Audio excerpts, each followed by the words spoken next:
I didn't see you sitting there. I was just reading this magazine, you know, The Vibe, the original one right here. I had this in my collection because I'm real hip hop. You know, this is what we had before social media. It was called magazines. And, you know, I just want to show you. Can you see that? When Vibe magazine was promoting the beef of Biggie and Diddy. You know, I didn't watch that documentary. You know why? Because a lot of us were already there and we already knew what happened and we already knew the game. You know, and it's just really interesting that now that the internet is around, that all these people are talking about this 50 Cent, Diddy, P. Diddy, Netflix documentary, The Reckoning, which I personally think is trash. I don't think it's really said anything new. I think that it is a smear campaign. I think that 50 Cent is just bitter because Diddy was plugging his baby mama and had his baby mama on the payroll and had her as an escort and had her a part of the freak offs. And I can understand why he could be mad about that. But it's like, let's be honest, people. Let's be honest to understand what is really going on here. And the reason why this documentary was really made. You know what I'm saying? It wasn't made because 50 Cent is on the news talking about, oh, I just want people to understand that hip hop does not accept what he was doing. No, dude, you mad because this man had your baby mama on a payroll that she admitted and was in the court documents and was part of the freak offs. That's why he's mad, man.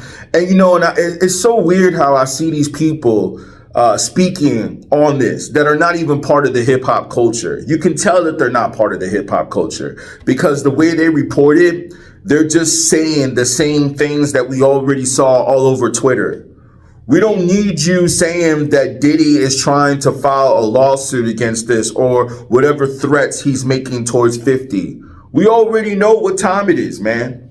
And it's just, it's so like sad to me that these people are talking as if they know about the culture. I bet you half the people talking about the culture don't even have this magazine in their collection.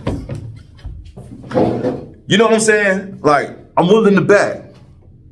And like I said, just by the evidence of this right here, you should see right here that I'm part of the culture. Oh, and by the way, I think I'm going to sell this magazine on eBay for like, I don't know, maybe $1,000. So if you want it, send me a message and I'll see if I can have it shipped out to you. You know what I mean? Because I got a couple copies of this and this is a classic. You might want to read this one. So my point is this, man, is that y'all just ain't part of the culture and you shouldn't be speaking up on it.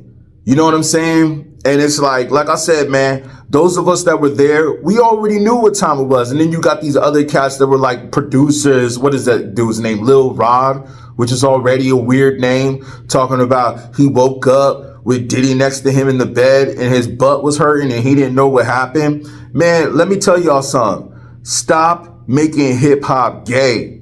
I really would appreciate it if y'all could stop making hip hop gay, man. Like, it's just gotten to a point now to where it's just getting ridiculous, man. It's getting ridiculous. And y'all see this right here? Look at this right here. Look at the date when this came out. You know what I'm saying? Crazy date, right? If you know what I'm saying, if you know hip hop. Y'all ain't promoting new information. The only thing that might have been new was the footage that showed Diddy in the hotel room when he was speaking to his lawyers and some of the lawyer footage. That's the only new information that's in this case. But other than that, y'all are just regurgitating what is already on social media.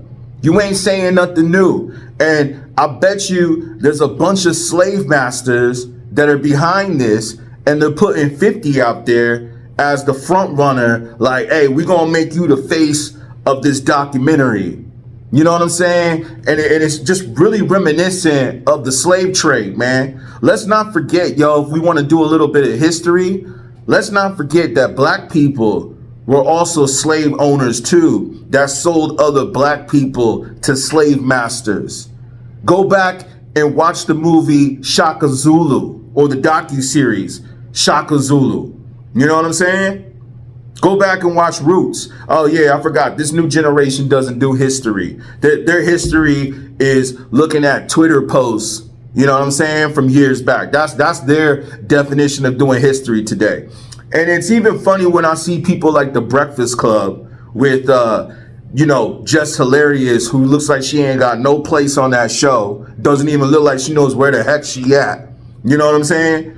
But they want to talk about this and speak about this, right? And Charlemagne goes on to say, oh, well, how come nobody came out and said this back in the 90s? You know why? Because people didn't snitch in the 90s. Because back in the 90s, you know what I'm saying? Again, see that? Back in the 90s, it wasn't cool to be a snitch. I wish I should have, if this was my office, I would just hang that right there, you know what I'm saying?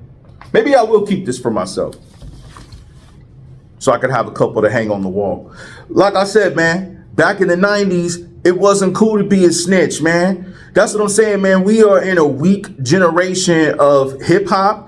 And more importantly, we are also in a weak generation of men, where you got these rappers now who go out and snitch, and y'all still buying tickets to their concerts.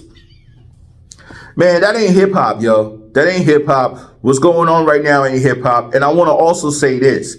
A lot of y'all out here, you podcasters, you people that are speaking on the culture, y'all ain't even hip hop. You know why I know a lot of y'all ain't hip hop? Because y'all, again, are just regurgitating what's already out there. But more importantly, a lot of y'all out here are promoting trash ass rappers, talking about their music as if it's dope. Y'all know who you are.